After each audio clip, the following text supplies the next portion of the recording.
L'Argentine vote pour le premier tour de la présidentielle ce dimanche.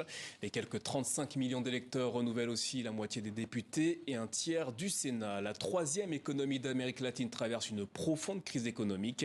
Nous sommes en direct de Buenos Aires avec Flora Genoux, correspondante TV5 sur place. Flora, qui sont les principaux candidats en lice ? Alors le favori des sondages, c'est l'ultralibéral Javier Milei. Il s'agit d'un outsider. Il a fait son entrée dans la vie politique il y a seulement 2 ans, le tout sur fond de crise économique. L'inflation s'élève à 138% sur un an. C'est l'un des taux les plus élevés au monde. Je rappelle aussi qu'il s'agit en Argentine d'une élection inédite parce que pour la première fois, un outsider pourrait remporter l'élection présidentielle. Car si Javier Milei récolte suffisamment de voix dès le premier tour, eh bien, il peut gagner l'élection dès le premier tour. Sinon, il affrontera l'un des 2 autres favoris lors d'un deuxième scrutin au mois de novembre. Celui qui a le plus de chances de se qualifier, Sergio Massa, candidat du centre-gauche. C'est l'actuel ministre de l'économie. Alors lui, il a eu beaucoup de mal pendant sa campagne à faire oublier le mauvais bilan du gouvernement actuel. À droite, Patricia Bullrich. Il s'agit d'une ex-ministre de la Sécurité. Elle tient une ligne très dure sur les questions de sécurité. Elle a été bousculée sur sa droite par Javier Milei. Donc elle aussi, elle a eu beaucoup de mal à se positionner. Les Argentins ont commencé à voter à 8h heure locale. Ils ont jusqu'à 18h heure d'Argentine pour voter. Et les premiers résultats pourraient commencer à arriver dès 21h heure d'Argentine. Flora Genoux, correspondante TV5 Monde en Argentine. Merci Flora. Justement, cette journée électorale en Argentine, on en parle avec notre invité Jean-Jacques Kourlianski, directeur de l'Observatoire de l'Amérique latine à la Fondation Jean Jaurès et chercheur associé à l'IRIS. Bonjour et merci d'être avec nous.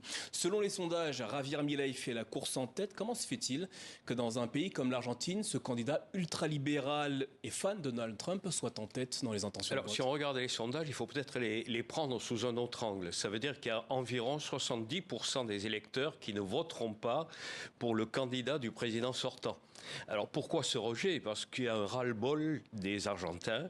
Ça fait des années, pour prendre une vingtaine d'années, que les Argentins ont tout essayé. Le péronisme de droite, le radicalisme de gauche, le péronisme de centre-gauche, les libéraux de droite, retour du péronisme de centre, disons. Le niveau de la pauvreté reste à 40% de la population. L'inflation est très élevée. Elle serait, d'après la banque Morgan des États-Unis, en fin d'année de 190%. Au point d'ailleurs que pendant cette semaine électorale, beaucoup de magasins ont fermé par méconnaissance des prix et de peur d'avoir des pertes sur les stocks. Le dollar est très difficile à mesurer. Il y a une dizaine de taux de change différents. Le taux de référence, c'est le dollar parallèle, qu'on appelle, personne ne sait très bien pourquoi, le dollar blue. Le dollar blue est environ à 1000 pesos. Dollar, 1000 pesos. Vous parlez de la monnaie. Le candidat Javier Milei promet de supprimer le peso, la monnaie nationale, dans le pays, pour passer au dollar. Pour quelle raison, concrètement ? Alors, c'est un espèce de fétiche, le dollar aux États-Unis, dans la mesure où on n'a pas confiance dans le peso. C'est vieux comme le monde, c'est vieux comme l'Argentine. On essaie de changer son argent, ses acquis en dollars. Il y avait déjà eu, pendant la période du péronisme de droite avec Carlos Saúl Menem, une parité peso-dollar qui s'était très mal terminée au bout de 10 ans d'expérience, mais qui prouvait déjà que les Argentins n'avaient pas confiance dans leur monnaie. Donc Milei, qui est un politicien qui fait des propositions de café du commerce, il dit aux Argentins, on va passer au dollar. Vous allez être sauvés, il n'y aura plus d'inflation et au moins avec un dollar en début de mois, et vous savez que vous avez toujours $1 en fin de mois, tandis qu'en peso, ce n'est pas du tout le cas. Quelles pourraient être les conséquences si jamais il arrive au pouvoir et qu'il mettait en œuvre cette mesure ? Alors là, il y a un certain nombre d'économistes argentins qui ont tiré la sonnette d'alarme. Les banques argentines et un certain nombre de chefs d'entreprise ont tiré la sonnette d'alarme. Supprimer la banque centrale, réduire la part de l'État dans le PIB de 40 à 15%, ce qui supposerait de mettre des milliers de fonctionnaires au chômage. Donc tout ça les conséquences en seraient socialement catastrophiques et économiquement douteuses. Cela dit, c'est un très bon orateur. Il a des arguments de café du commerce. Moi, j'ai la solution. On dollarise, on supprime la banque centrale et on met dehors la caste. Ce qu'il appelle la caste, c'est caractéristique de tous les programmes populistes. La caste, ce sont tous ceux qui ont gouverné l'Argentine. Moi, je n'ai jamais gouverné. En parlant des autres candidats, que propose-t-il pour justement relever l'économie argentine?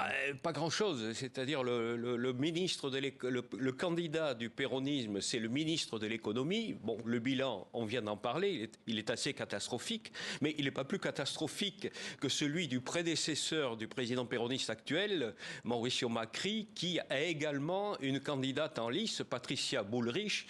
Mais la mandature de Mauricio Macri s'était terminée sur le même bilan que celui du président péroniste actuel.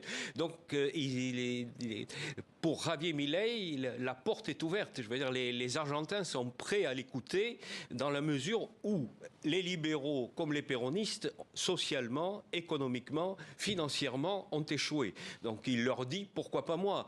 Et alors, il le fait à sa manière, hein, avec une tronçonneuse pour dire, bon, moi, je vais couper dans le gras, mais ouais, il va couper dans le gras, même au-delà, puisqu'il annonce 15%, plus un certain nombre de mesures qui sont caractéristiques de gouvernements de droite, donc contre l'avortement, des discours contre le pape. Enfin, on a toute une réhabilitation en quelque sorte de la dictature militaire. On a toute une série de propositions caractéristiques de gouvernements de droite ou même d'extrême droite qui sont venus le soutenir. Donc aujourd'hui sont venus soutenir Javier Milei, le fils de Bolsonaro, le parti d'extrême droite espagnol Vox. Jean-Jacques Kurlianski, merci d'avoir répondu à nos questions au sujet de l'élection qui se déroule aujourd'hui en Argentine.